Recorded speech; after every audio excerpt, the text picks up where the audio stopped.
普通的沙子经科学家神奇变身，穿上一层神秘的外衣，产生了特殊的功能。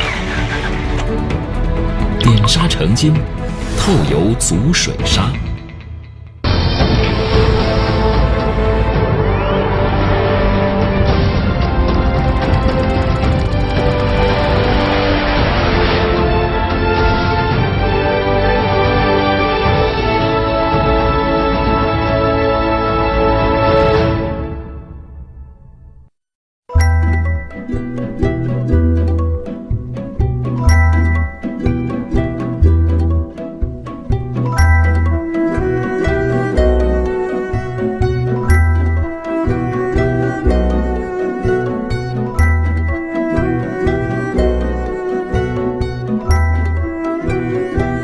让沙漠变成人类宜居的绿洲，在沙漠上可以看到水乡的稻田。这种美好的向往，我们好像只能在沙画里才能看到。可是现在，有人把它变成了现实。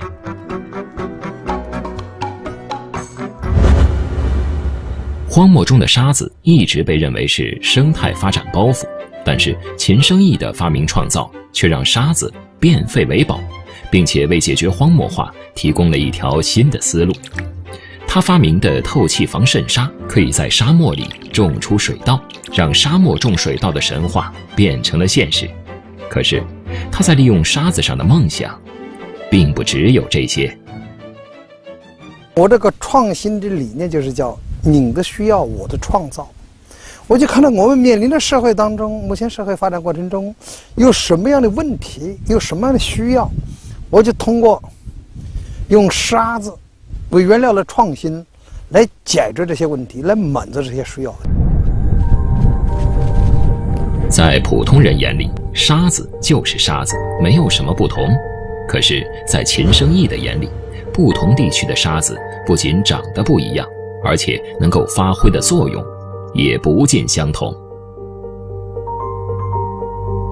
不同的沙子适合做不同的用途，这是两个方面，一个是它的物理性能不同，它的颗粒大小啊、圆球度啊，是吧？等等，还有它的化学性能，主要是里面的二氧化硅含量的高与低啊，把其他的什么铁啊、钙呀这些其他的元素的含量高低啊，不同的这个含量适合做不同的事情。随着汽车工业越来越发达，各种车辆越来越多，可是作为重要燃料的石油资源却是有限的。这不，秦升义又把眼光放在了石油上。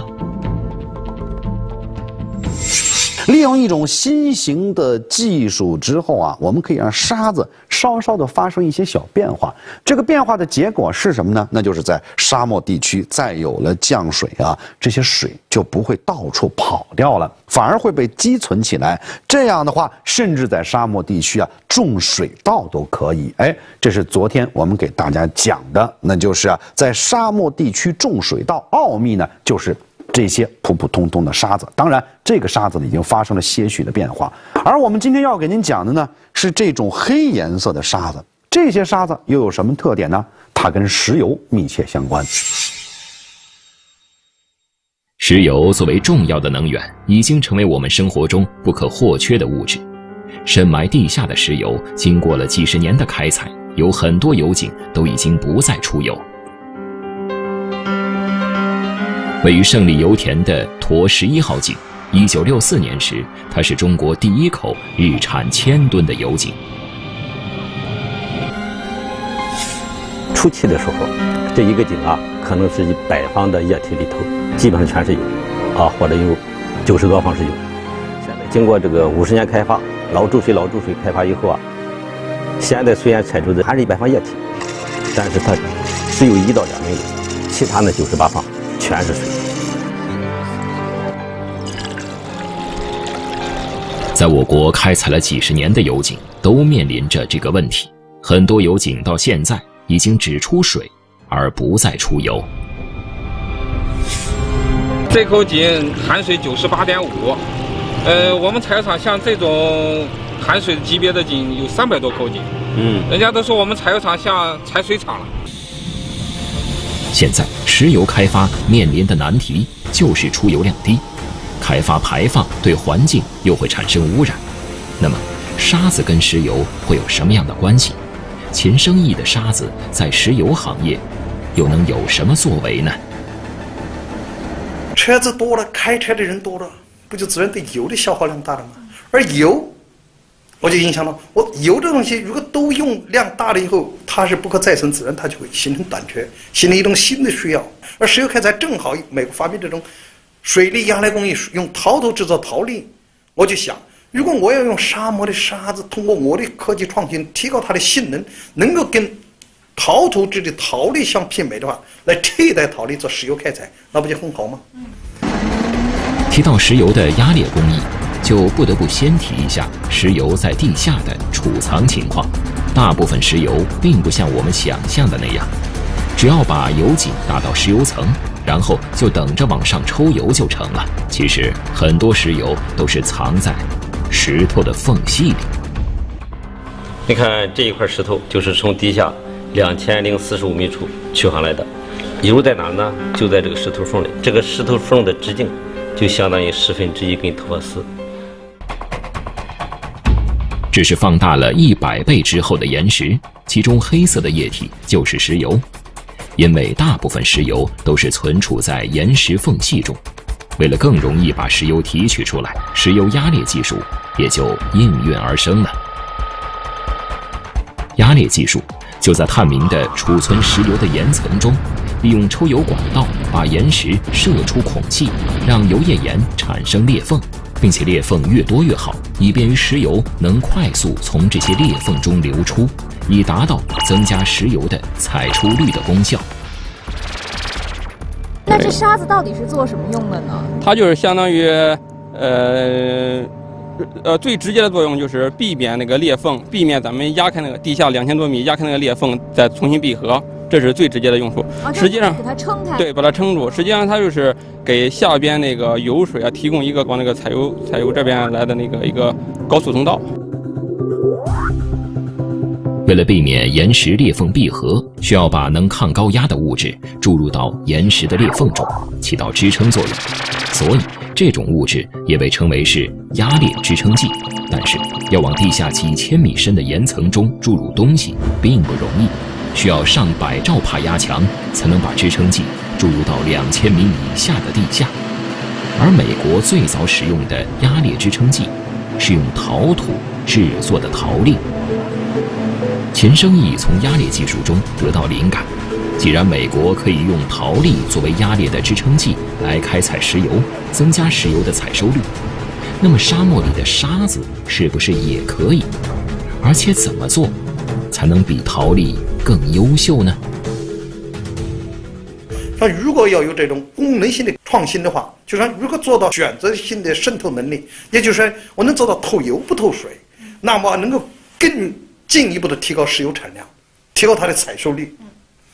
我就发现，如果我要把这2个功能综合起来，通过用沙漠的沙子改性，一是提高强度替代陶粒，第二呢，通过做到透油不透水，那不就更好吗？因为我创新首先要站在别人的肩膀上来创新，比别人好，别人想要做的还没做到，我来做，这是我的机会，这是我创新的，是吧？动力。秦生义为何想做具有选择性渗透功能的沙子呢？很多人可能不知道，我们从地下采出的石油大部分都是油水混合物，甚至还有油水气的混合物。采出来后还要进行分离冶炼的工作，才能得到我们生活所需的汽油、柴油等物质。如果研制出透油不透水的沙子，那么不仅油的产出率会提高，也会减少后期的油水分离工作。但是有了好想法，不见得就一定有好的结果。秦生义依然是用沙漠里的沙子为原料来制作透油足水沙。虽然这样做的透油足水的沙子跟沙漠种水稻的沙子都是来自于内蒙古科尔沁沙漠，但是秦生义说，不同用途的沙子要求也不一样。为了弄清同样来自沙漠的沙子到底有什么不同，我们的记者来到奈曼沙场。一探究竟。这些沙子都怎么处理呢？这经过船抽的，打到我们的设备上，经过有筛选的，还有擦洗。就那个设备就是吗？对，抽上来它就洗。对，抽上来连水带沙子，它是混的嘛，然后经过分级，啊，经过筛子筛，分出粗细来，分不同型号的沙子。原来这些来自沙漠中的沙子进入沙场都得像选美一样，经过层层考验才能过关，而这第一关就是清洗筛选，初选之后才能进入下一关。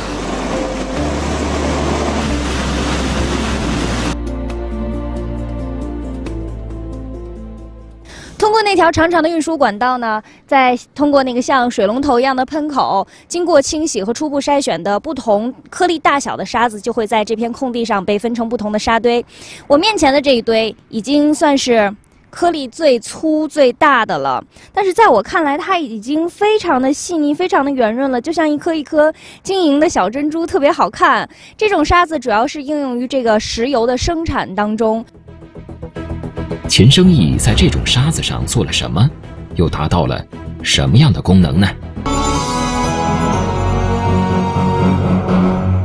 发现了石油井之后，我们先找到具体的位置，然后借助其他的技术呢，把它从地底下提取出来。这个过程呢，看起来很简单啊，但是很多时候啊，我们说石油开采的时候要面对的，这个油的含量不够怎么办啊？如果说是重油怎么办？或者如果说是油水混合物怎么办？这个时候呢，沙子又能够帮上我们很大的忙了，大家看啊，这个就是我们刚才给大家讲到的黑色的沙子。这个沙子啊，对付油水混合物啊，有非常非常好的特点。什么特点呢？我们先往里头倒一点水，大家看看啊。您看到没有？这个倒了水之后啊，你感觉啊，好像天然的水和沙之间就有分界线一样，这个水啊完全进不去。如果我们再倒上一点稀释的石油，又会是什么结果呢？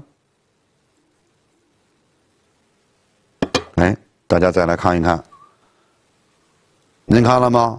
这些油啊，就好像是找到了自己的家一样，有了归属感，迅速的呢就跟这些沙子亲合在了一起，马上就渗进去了。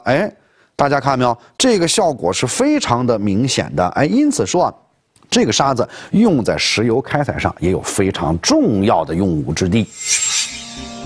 透气不透水的沙子，秦生义率领自己的团队，经过了几年的艰苦攻关，才研制出来。当秦生义产生制作透油足水沙的想法后，他也知道，这个过程不会很轻松。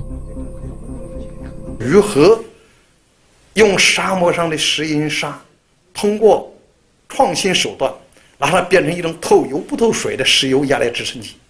这我大概花了5年左右时间，率领我团队，是吧？可以说不分日夜的。最后功夫也是功夫不负苦心人呐。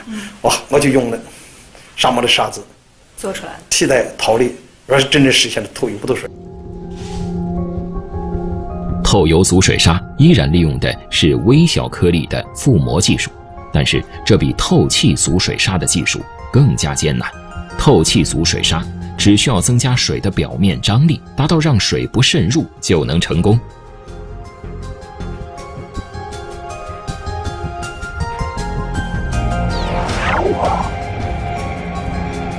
但是要想做到透油不透水，那就必须还要减小油的表面张力，让油在遇到沙子的时候可以迅速渗入。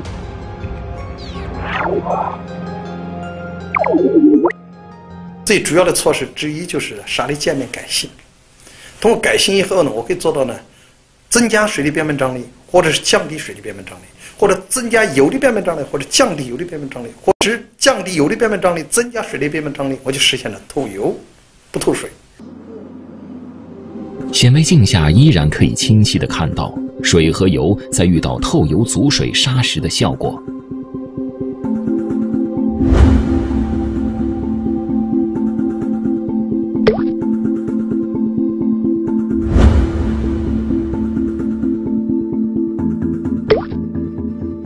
这是很难的，油的界面张力平均比水要大35倍。我用过这种技术创新手段，能够把35倍反过来，是吧？大35倍的油接触我的沙子表面以后，迅速降低，透过去。小35倍的水，我通过接触我这个沙子表面，能够迅速增大，不透水，做到透油不透水，这是我的核心技术原理。中沙呢，一共是分为3。最终，经过5年的攻关，几千上万次的试验，如今透油足水砂已经到了第4代产品。为了让我们看到更清晰的效果，小李在实验室里利用机器模拟出69兆帕的压强，而69兆帕的压强就是地下2000多米深度岩层的实际压强。在这个压强下所展示的透油足水砂和传统的石油压裂支撑剂陶力的导油能力，让我们看到了惊人的效果。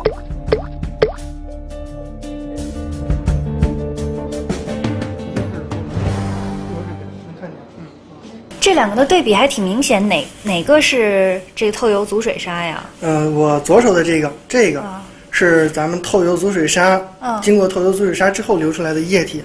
然后这边这个呢，右手这个，这是透过陶力之后流出来的液体。有颜色的这个是油，下边这个没有颜色的呢，这是水。这油颜色好深啊，这个是我沙子掉色了是吧？不是，这是我之前呢，就是在油里边加入了一定的指示剂，就是为了显示更方便，让咱们看起来更清楚。怎么会有这么夸张的效果啊？这就是咱们透油足水砂的神奇之处了。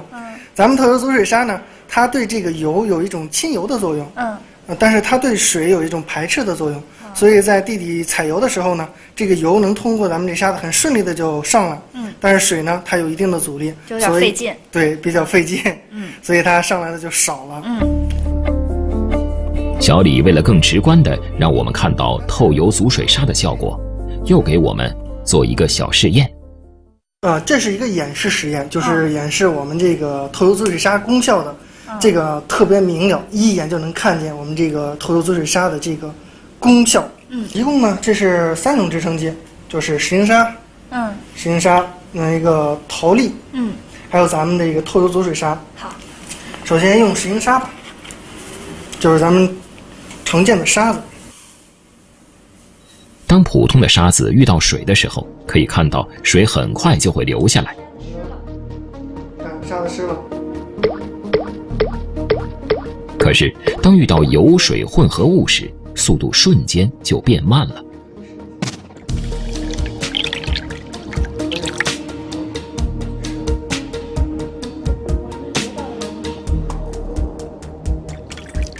而陶力作为常用的石油压裂支撑剂，则表现相当好，无论是油还是水，都能快速通过。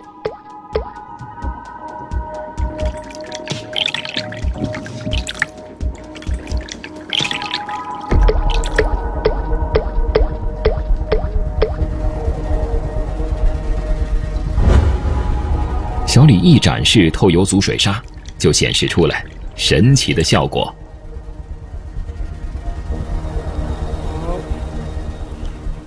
可以看一下，这杯子里边是分层的，上边是油，下边是水，下边见证奇迹的时刻到了。哎，可以看一下，下边的沙子迅速就变湿了。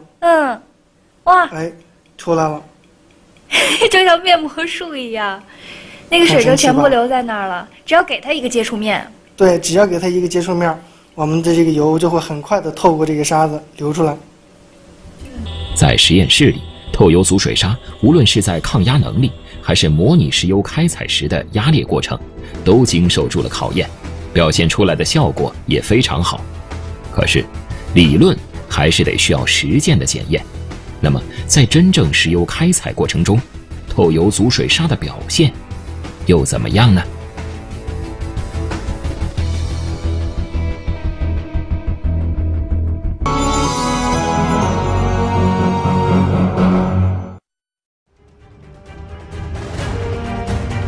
在实验室里，透油足水砂无论是透油足水的效果、抗压能力，还是在模拟石油开采时的压裂过程，都经受住了考验，表现出来的效果也非常好。可是理论还是得需要实践的检验。那么在真正石油开采过程中，透油足水砂的表现又怎么样呢？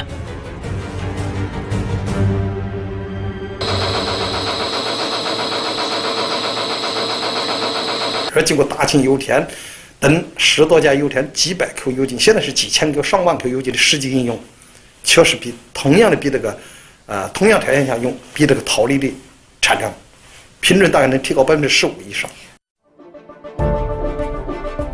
曾经在大庆油田的一个废油井里做过一个测试，本已经不出油只出水的油井，使用透油足水砂进行压裂后，竟然达到日产24吨油，出水为0的效果。产量不同，但是都有效果。最低的我印象当中，它平均也能够才达到3%左右以上，1%以上吧，能提高1%产量就不得了了。最低能提高1%以上，高的能够提高30%、50%，甚至100%的都有。平均下来，几千个油井下来，大概能至少在15%以上。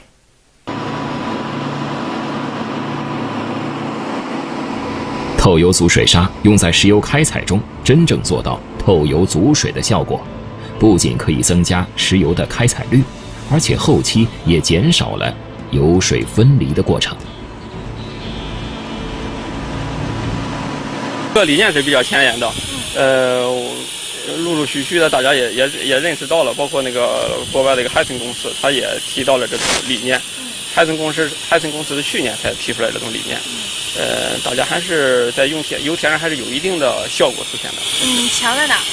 它就是能够把含水量降低，含水量降低了以后，当然它就是一个是后期一些费用都会节省一些。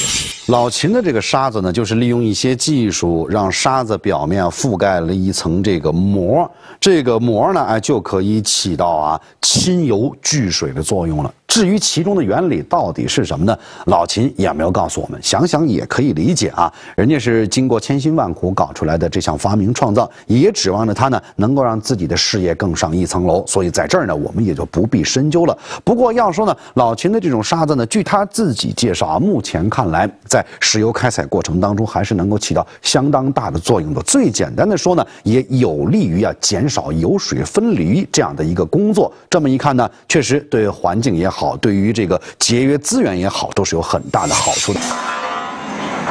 所以，秦生义利用功能性覆膜剂研制出的透油足水砂，不仅可以替代发达国家用陶土烧制陶粒作为石油开采支撑剂，还有效解决了风机砂强度不足以及现有支撑剂不能对油水进行选择性渗透的世界性难题，并且透油足水砂的作用并不只是用于石油开采。